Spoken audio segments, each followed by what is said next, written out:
주변 지인들에게 멘탈 정도가 절대 안 주니까 혹시 내가 X하게 되면 꼭 경찰에 신고해 주라. 1시간 동안 방에서 안 나왔는데 그제서야 신고를 했다 이 말이잖아요. 이 말이 되나 본데?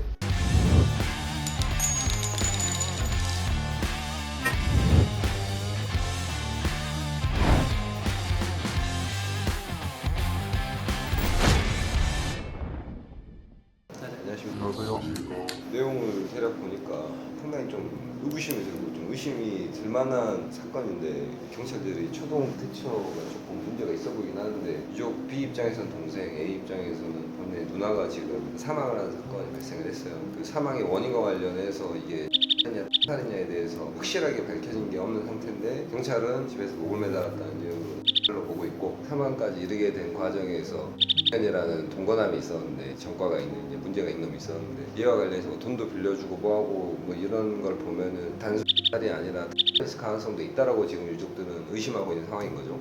그렇죠. 그러면 우선 시간 순서대로 사실관계가 어떻게 됐는지 그거를 한번 조금 설명을 해주세요. 무슨 일이 있었어요 우선? 저희가 이제 경찰한테 신고 거절대를 기준으로 합니다. 저는 8시 한 50분경에 경찰에 연락을 받았어요. 내 동생이 사망했다. 그래서 제가 이제 보이스피싱을 연락을 처음에는 거짓말인 줄 알았고 진짜 사망했다.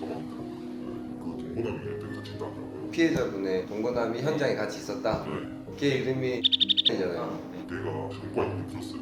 만나지 말라 했는데 동생이 얘는 전과가 그러면 사업하다가 얘가 어쩌고 저쩌고 보다 지금 어떤 일 하고 있다. IT 관련 분야 일을 하고 있다. 그래도 객관적으로 전과에서 있는 된다고 하는데 동생이 제가 피해자분이 얘를 얼마나 만났어요? 9개월 정도 만났어요. 9개월. 그래서 유족분들은 피해자분이 동거남을 만나서 교제를 하고 있다는 거는 알고는 있었고 얼굴을 한 번도 못 봤어요. 못 보게 했어요. 없었고. 평소에도 약간 폭력적인 성향이 있고 그랬다는 것도 처음 알았어. 들었어. 제가 이 동생이 무섭다고 했는데 최근에 제가 그 동생한테 또 불리면서 저희 동생 이렇게 들렸어요. 네. 동생 보시가 당장 신을 보고 있는데 계약서가 오늘 동감이었는데 오빠가 불리면 이거 올라간다. 그러니까 어쩔 수 없이 빌려줬죠. 말해서 긴장해서 줬어요. 그러니까 자기 집을 구하는데 돈이 부족하다는 식으로 얘기해가지고 그래서 가가지고 나중에 현대병 돈 주라 약속했는데 약속 안 지키니까 기한을 줬죠. 그래서 이건 아니다 생각들어가지고 돈 받아주라고 계속 압박했어요. 그러다가 돈을 받아냈는데 걔가 내 동생을 좀 무서웠다 라는 걸 제가 느꼈죠. 여동생이 이제 그 동거남 무서워하는 것 같은 느낌을 받았다 이거 올해 3월쯤에 그래서 나 무서웠는데 힘들었냐 그러고 보니까 걔가 대답을 좀 뭐가 엄마가 힘들면 그만 두 분은 지방 쪽에서 일하고 계시고 그러라고. 피해자 씨는 남양주 쪽에서 거주하고 계셨고 이 사건이 처음부터 제가 듣기로 제 입장에서는 9시 조명 돼서 경찰에 연락이 왔고 경찰에게 말을 했죠. 얘가 전과가 있다더라. 전과했으니까 확인해 보기만 하니까 옆에 사람 있다. 정리해서 얘기를 하면은 그날 이제 경찰한테 변사 신고를 받고 씨가 사망했다는 얘기를 듣고 옆에 동거인이었던 있다고 하니까 오빠분께서 경찰한테 한 얘기가 핸드폰 확보해주고 그 얘기를 했는데 이미 동거남이 핸드폰 비밀번호까지 알고 있더라 이 얘기를 했다는 거죠 경찰이. 결과적으로는 그때 현행범 체포나 긴급 체포나 이렇게 된 게 없었죠 당시. 제초 신고이기 때문에 진짜 신고인으로만 그냥 신고인으로. 근데 거기서 좀 이상한 게 누가 확인했는지 모르겠는데 경찰 측에서 확인했는데 전과가 없다. 어떻게 확인했냐 나중에 보니까 후투 확인했대요. 주민등록증이나 신분증으로 확인한 게 아니고 자기 이름이랑 주민번호만 말해주고 조회를 했는데 증거가 없는 걸로 나왔고 그렇다고 하면 실제 자기 인적사항이 아니라 다른 사람 인적사항으로 됐을 가능성이 충분히 있다는 거죠.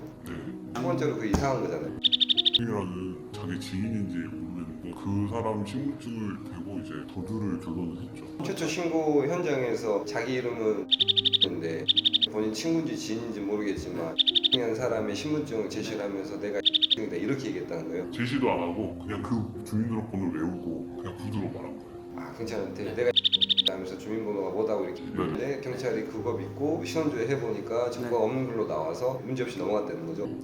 그리고 또 변사 사건이 있으면 검시나 이런 걸 하잖아요. 검시 결과에서도 이미 경찰이 왔을 당시 이미 누나는 목이 매 있는 상태가 아니라 이제 침대로 옮겨놓은 상태예요. 검시하는 결과 다 죽음에 이르게 된 사안은 사큰을 제외하고는 경미한 멍이나 이런 거 있어도 그거는 취급을 하지 않고 왜냐면 이제 사큰하는 동안 이렇게 다쳤을 수도 있고 그 이전에 다쳤을 수도 있어가지고 이게 죽음에 몰고 간 거여서 동거인 진술로 정리해놓은 부분이 경찰한테 들은 얘기죠 지금. 네 경찰한테 들은 얘기예요. 내가 최초 신고자니까 사망 현장에서 출동한 경찰한테 했던 최초 진술이 이거였다는 거죠. 네. 8월 16일 날 변사 신고가 있었는데 그 전날인 8월 15일 새벽 1시경에 식당에서 같이 마셨다는 거예요.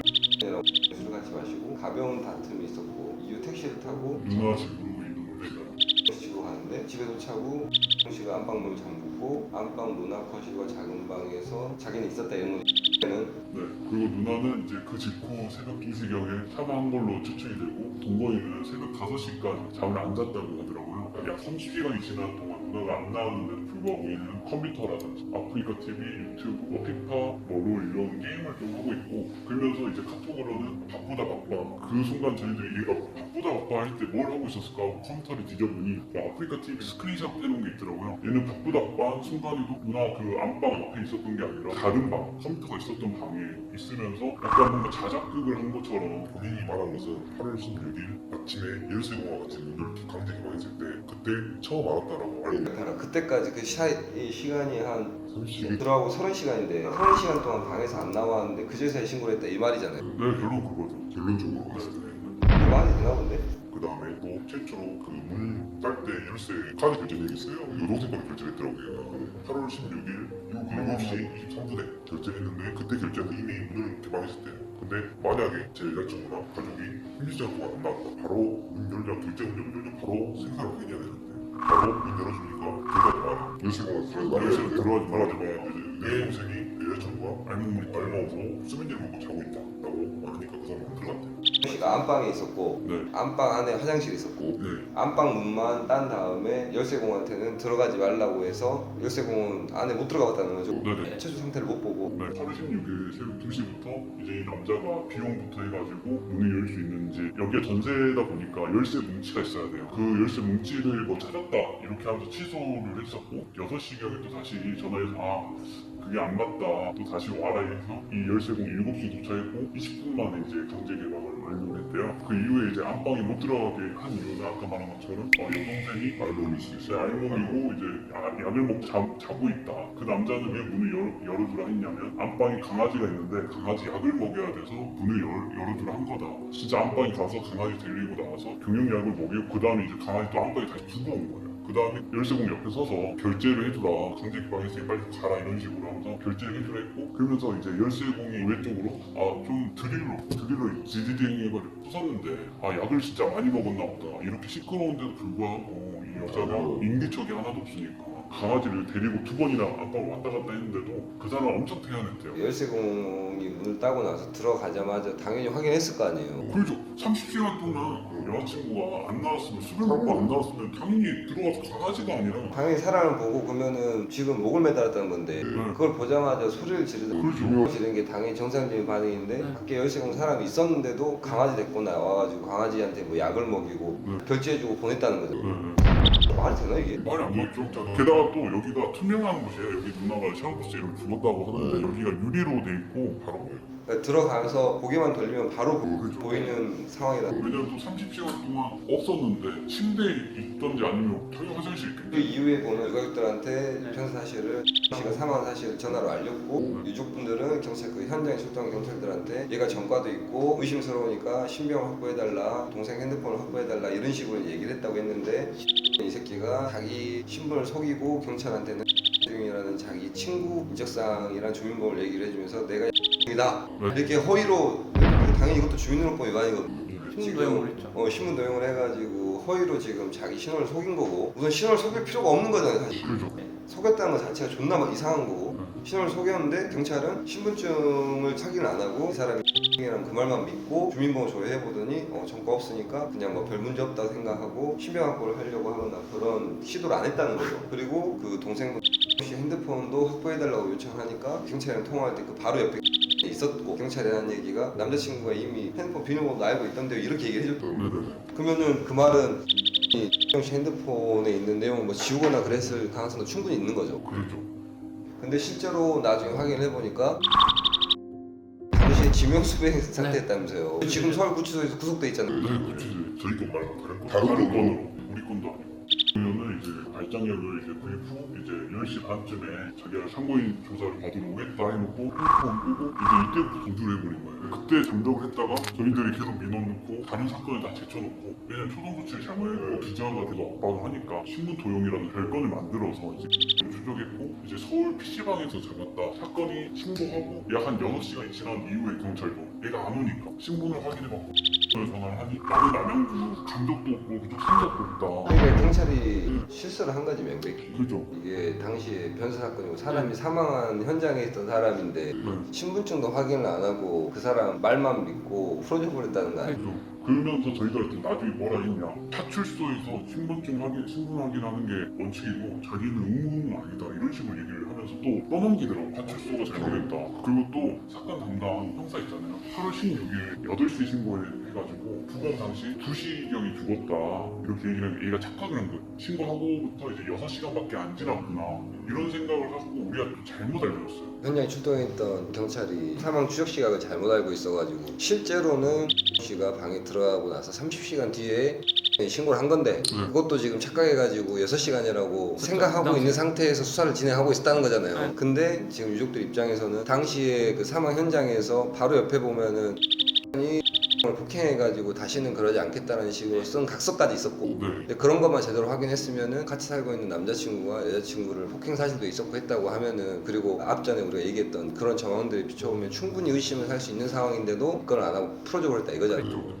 저희들은 말하는 게 술이 취하고 딱 이 정도 먹었으면 운동 능력 저하도 된 상태에서 저 이중으로 저 수면제를 먹고 의자에 올라와서 이렇게 팔짱으로 매듭을 묶고 이렇게 죽었다는 것 자체가 말이 안 되고 그리고 누나가 죽었을 때 당시 얼굴에 선크림 그대로 묻어있더라고요. 화장도 못 쳤어. 그 상태였으면은 피곤하고 다음날 일어나서 활동해야겠다 이런 생각 가지고 화장도 못 치는 상태 그리고 잠을 자지 않았을까라는 게 저희들 생각인데 그러니까 다시 정리를 하면은 유족들 입장에서는 씨가 평소에 뭐 주량이나 이런 걸 생각을 해봤을 때 특별하게 어떤 어떤 징조나 정황도 없었고 그죠? 그래서 그런 상태에서 그 술도 먹었고 수면제까지 평소에 조금씩은 수면제 복용했다고 치면은 그런 상황에서 술도 취하고 화장도 안 지운 상태에서 바로 화장실에 가가지고 스스로 올라가서 목을 맨다는 게 상식적으로 어려울 테고 소리가 날 수밖에 없는데 진술은 자기는 거실에 있었다 이거잖아요. 근데 실제로는 모르는 거잖아. 그죠? 실제로는 무슨 일이 있었는지 최초에 발견했던 이 동생분을 목을 매단 상태에서 들어가지고 침대에 눕혀버렸기 때문에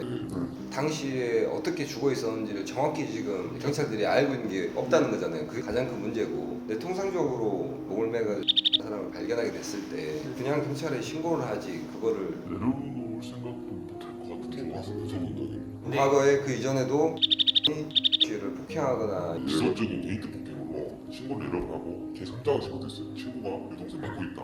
그러니까 신고에 행적도 있고 근데 이제 가게 사장님이었는데 당시에 술집에서 다툼이 있었는데 폭행 내용 중에서 돈을 찢어 수표를 찢어가지고 돈을 막 이방 입에다가 집어넣는 이런 짓까지 했었다는 거죠. 네. 그러니까 이 그 사실황에 써준 이분 말고 다른 지인들도 경찰에 신고를 한 적이 있었고 집에 있었던 각서 내용을 보면은 다른 폭행건으로 한테 다시는 폭행하지 않겠다 이런 식으로 각서를 써준 것도 있었다는 거잖아요. 그거는 우선 데이트 폭행 가지고 얘를 현행범을 잡을 수 있었죠. 잡을 수 있으면 지명수가 있는 걸 하고 이거 그게 좀 아쉽더라고요. 씨가 사망 그 이전에 이제 어떤 일이 있었는지 아니라 씨 사이에 어떤 일이 있었는지를 이게 중요한데 결국에는 씨가 씨한테 돈을 총 얼마를 가져간 거예요 지금? 4억이었다가 아니고 갚아라 하니까 제가 갚은다 갚을 수 있다 그런 식으로 말하고 이런 시계도 한 8개 정도가 집에서 발견됐거든요. 그게 지금 당시 그 여동생 집에서 발견된 거예요? 네. 그 집에 있었던 거예요? 지금 어디 갔어요 지금? 지금도 그대로 있어요. 남아있지 놀았어요.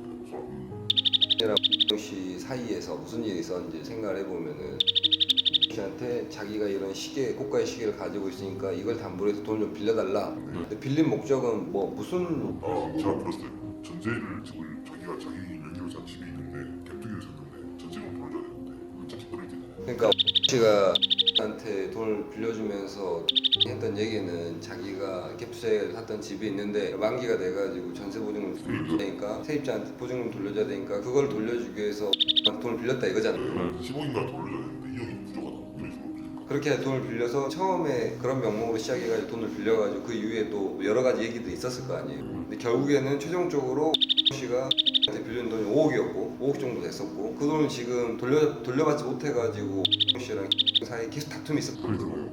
보면은 다 맨 돈 얘기 때문에 엄청 싸워. 그것 때문에 계속 싸웠던 거고 돈 때문에 돈 갚아라 돈 갚아라 그 과정에서 씨가 돈을 안 주니까 안 돌리니까 한두 푼도 아니고 이거 끝나고 나서 또 여동생을 길거리 때리다 걸려가지고 경찰에 끌려갔었거든요. 지금 7월 4일 날 또 길가에서 지금 두드려 팼다는 거잖아요. 네. 처벌 원치 않는다고 하니까 이런 내용으로 해서 처벌 변호사를 써서 보내줘라. 네. 필로 남편으로 하면은 가족 관계라서 처벌을 안 할 수 있으니까 지금 관계도 확인 안 하고 그냥 남편이라고. 이게 진짜 골 때리는 게 경찰이 보내준 처벌 변호사 샘플에 피해자 이름 이랑 주민번호까지 다 써가지고 처벌 불원 사유로 쓴 게 주변 술집에서 남편 이 머리채를 잡아 폭행한 거였을 때 이럴 줄 알았단 말이에요. 그러니까 저는 근데 당연히 그런 사건이 있었으면 폭행으로 입건이 돼 있었을 텐데 입건을 당연히 으로 입건을 해야지 어떻게 중으로 입건을 시켜놓은 거야 지금 이걸 여기 남편 이름으로 써놨다는 게 너무 어이가 없는데 요지는 핵심을 정리해서 놓고 보면은 피해자 씨는 한테 돈을 5억을 빌려준 게 있단 말이에요. 5억을 빌려줬는데 결국엔 그거 사기였어. 네. 나중에 알고 보니까 사기 전과도 있는 새끼고 돈이 뭐 1억 2억도 아니고 5억이나 돈을 빌려줬다고 하면은 그 돈을 돌려받아야 될 텐데 그러니까 어떻게 보면은 한테 5억의 채무를 지고 있는 상황이야. 그렇죠. 어떻게 보면은 충분히 동기가 있는 사람이라고 추정할 수 있는 거잖아요 지금. 결국엔 그 말을 하고 싶은 거죠. 네. 그런 채권 채무 관계 엮여 있는 상태에서 사건이 많이 나니까 네. 본인을 이라는 제3의 인물로 지칭해가지고 경찰을 속이고 결국에는 도망을 가버렸단 말이에요. 근데 그 과정에서 경찰은 제대로 이 사람의 신분도 확인하지 못하고 적절하게 초동 조치를 제대로 취하지 못했고 그 사이에 지금 뭐 진술은 이미 일관되게 자기는 전혀 이 사건이랑은 씨가 사망한 사건과는 자기는 관계가 없고 자기는 최초 신고자일 뿐이다라고 얘기를 하고 있는 거예요. 근데 여동생이 상관이 없는 이유가 아까 말씀드렸듯이 주변 지인들에게 멘탈 정도가 절대 정도가 혹시 내 X하게 되면 꼭 경찰에 신고해주라. 제가 이 사실 어떻게 하냐면 여동생이 고인이 됐다라고 보고를 날리면서 친구들 연락이 오더라고. 여동생이 그렇게 연락했었다고 자기한테 절대 안 그랬다고 이렇게 죽은 게 아니라고. 또 그거 말고도 이제 죽을 사람이 화장품 안 사잖아요. 8월 14일 화장품 왜 사겠어요? 이거 단순 그게 아니라 그냥 뭐냐면 공부하자 전부다 이렇게 대북 계약서부터 해가지고 공중 이런 게 다 여러 가지가 있더라고.